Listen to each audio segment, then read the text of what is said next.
On this week's episode of YYE, we're talking everything paint with owner-operator of Tricolor Painting, Mick Phelan. Mick, thank you so much for being on YYE and welcome to the show. Thank you for having us in your home. Why don't we start off by having you tell us about your business? Oh, very good. Thank you, Jamie, and thank you for having me. Tricolor Painting is a residential painting company. We've been in business for 5 years. People often ask me, why did I start my painting company? As a homeowner, I've lived at Yonge and Eglinton for 15 years, and I had experienced some tradespeople who I thought I could have done a lot better than, and my background allowed me to bring a new approach to that. So I'm quite passionate about what I've created with Tricolor Painting. So Mick, what would you say are some of the biggest mistakes that people make when they're deciding to repaint their house? Oh wow, that's a fun question. I guess I get my knowledge from the homeowners that I meet on a daily basis. I feel sometimes I've seen clients who have a lot more stress than they should have.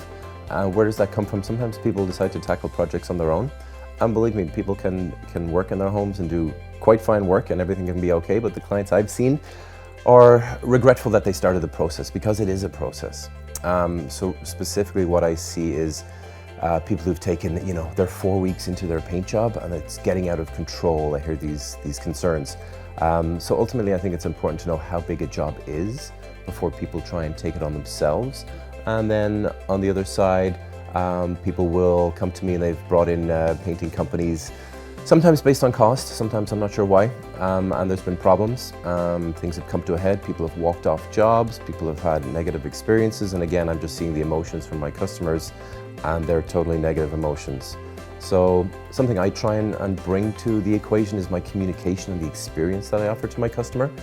I'm a homeowner, it's not rocket science for me. How would I like to be treated?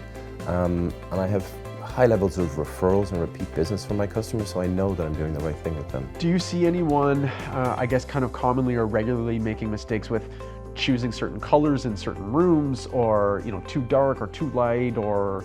Sure, I mean, color can be subjective, right? Different people like different things, and I'm totally aware of that.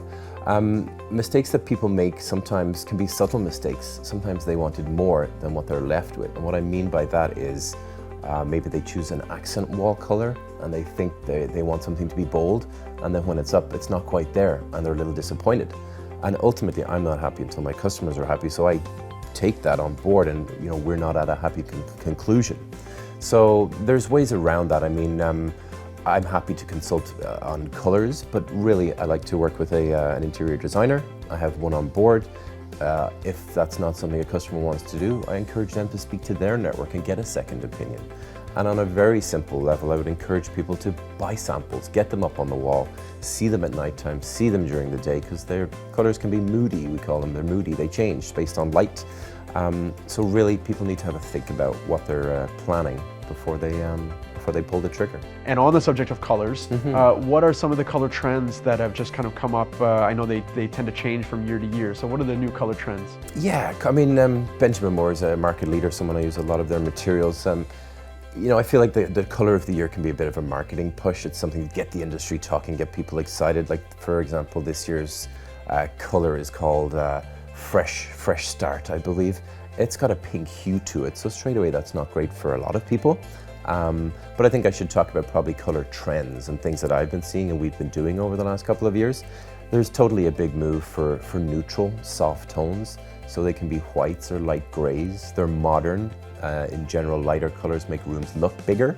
That's something at Yonge and Eglinton we all probably look for and crave. Sure. So there's something practical there. Yes, a fun dark accent wall is a great idea, fun in kids' rooms or bedrooms, but generally speaking, color trends are light, close to white, and those light grays again. We're gonna take a pause with the video right there. Mick was providing so much value for our audience that we didn't want to leave anything on the cutting room floor, but we also didn't want to make a 9-minute video. So stay tuned next week. Mick has some great tips for people who are thinking about painting their home. I'm Jamie Harnish, Toronto Real Estate Navigator with Bosley Real Estate. Thank you so much for watching this episode of YYE, and I look forward to seeing you again next week.